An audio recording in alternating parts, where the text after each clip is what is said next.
Hi, hello, it's Nikki and welcome to my messy bookshelf. Today I'm going to be sharing my weekly reading wrap up, and I am participating in two events right now. One was for the month of June, and that was the historical fiction readathon, and the other is Big Book Summer. I have been reading nothing but big books, so while I have read some historical fiction, I have not been following the prompts for the event that is being hosted by Shelley and a bunch of other amazing booktubers. Um, Big Book Summer is hosted by Sue Jackson and Melinda at A Web of Stories, and I don't know what it is. This was not planned at all. I intended to read one big book, and what I have been getting into have been a lot of big books. So yeah, I guess Big Book Summer is my focus for the rest of the summer. But yeah, I will get into what I have been reading. I finished one book. I have been reading several, but the one book that I finished is historical fiction, and it is a big book. So moving along, I will start off with the ones that I am currently reading that I have not finished. So the first book that I am currently reading is Lark Rise to Candleford, and I've talked about this one before. I am only on chapter 2 or 3, and it is what I was expecting, but it is more than I expected, if that makes sense. So I expected this to be a nice, calm, very peaceful look at village life, and that is what it is. But I have been getting so much detail from this book. So this book is following Laura, who is a character that is based on Flora Thompson herself, growing up in a very tiny English hamlet in the country. And it is a good palate cleanser, I will say that. I am enjoying it, but there is so much detail, like very mundane details about village life that I am here for. I have learned things about outhouses that I have always wondered, and more. So it is excellent so far, and I have no complaints, though nothing has happened yet. It has been all description about Laura's childhood so far. So looking forward to continuing with this one. I would have made more progress, but I am sort of sucked into some other things right now. So yes, Lark Rise to Candleford, one that I have wanted to read since I watched the show and found out that it was a book. So that is the one one of the ones that I'm currently reading. The next one, I thought I would include it. It is not one that I would normally count in the books that I'm reading, but it is a fairly big book. And this is one that I'm currently reading with my daughter, and we are getting close to the end, and this is The Mysterious Benedict Society. This is book 1 in the series, and she is loving it, and I am loving rereading it with her. So we are also doing audio with this. We had a short road trip to visit family, and we listened to this in the car as well.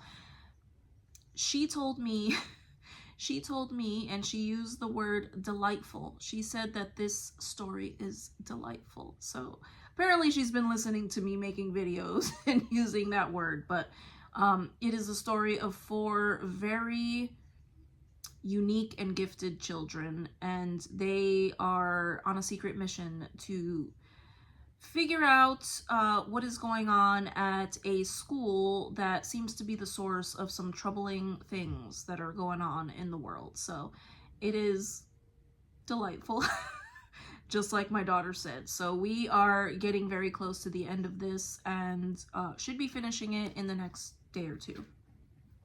The next one is one that I have talked about many times over the last few videos that I have made, and I am still chipping away, and that is Mayflower by Nathaniel Philbrick.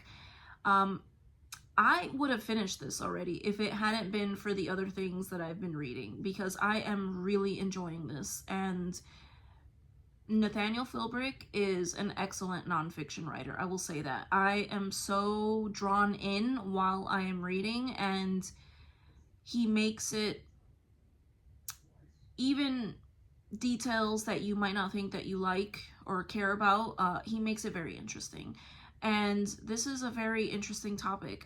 There are some things, this is a book that is full of political machinations, I think that's a word, right? Political intrigue, and there are some things I didn't know about. I am, right now where I am at, we have just had a long time with the character, but a real life character named Squanto, a Native American that had traveled to Europe, been kidnapped, and brought to Europe.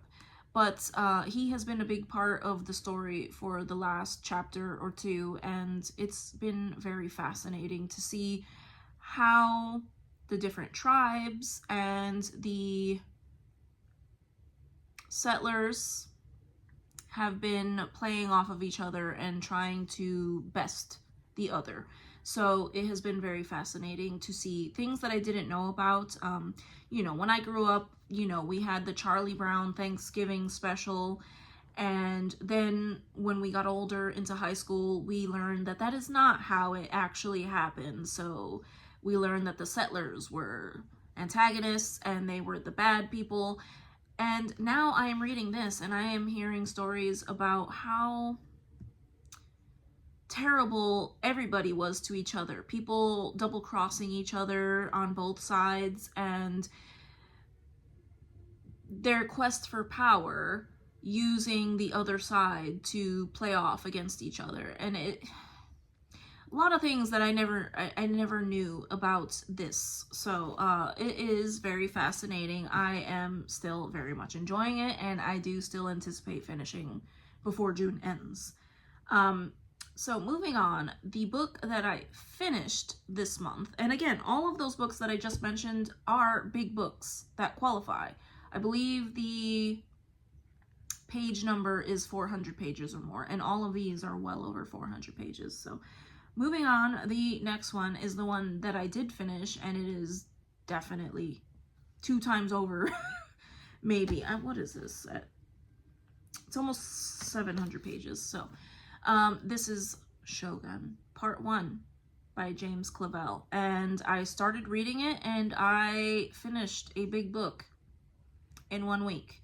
And that was not planned. I have just been so drawn into this story. I have always been fascinated by Japanese culture, and this is a very interesting time in history. So this book was one that I was reading for historical fiction, so the historical fiction readathon, but it also is a very big book.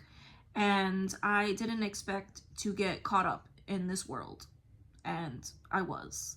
So this book is full of just crazy amounts of political intrigue and exploration and, discovering new places and just backstabbing, learning about new cultures. It's just, I am really enjoying this. So after I finished Project Hail Mary last week, I thought I would be in a reading slump, but this book is the book that helped me to not fall into one, because very quickly I realized I was hooked on this. So this book is a winner for sure. And yeah, having finished it a couple days ago, I immediately went on to start part 2. So yes, this is what I am currently reading, along with finishing up Mysterious Benedict Society, Mayflower, and Lark Rise to Candleford. But this book, going back, so this book follows John Blackthorne, and he is the pilot of, he is an Englishman, and he is the pilot of a Dutch ship that is trying to find a way to Japan and the Spice Islands. Legendary places that they have only ever heard of, and it's set in, I think, the early 1600s. And they get stranded off the coast of Japan, and a lot of things happen. He discovers that the land that he has landed in has a very Catholic influence, because Portuguese and Spanish have landed there because they have their secret passage to Asia.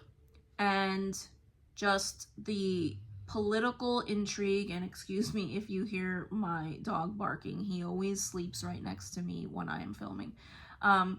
But they have a lot of political intrigue between the Catholic versus Protestant, Christian versus Buddhist, and then barbarian versus barbarian, because each side obviously refers to the other as barbarian. So fascinating, fascinating.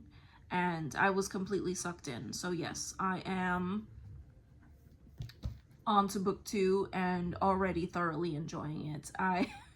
Before I started filming this video, I actually opened it to see what chapter I was on, and I actually started reading instead of just looking at the page number. So yes, that should tell you something. So I have been very lucky this year with the books that I have been reading. But yeah, so a lot of big books, and so my one book goal for Big Book Summer has turned into quite a few. But yes, I would love to hear if you have read any of these. I thank you so much if you made it to the end of this video, and I hope to see you in the next one. Take care. Bye.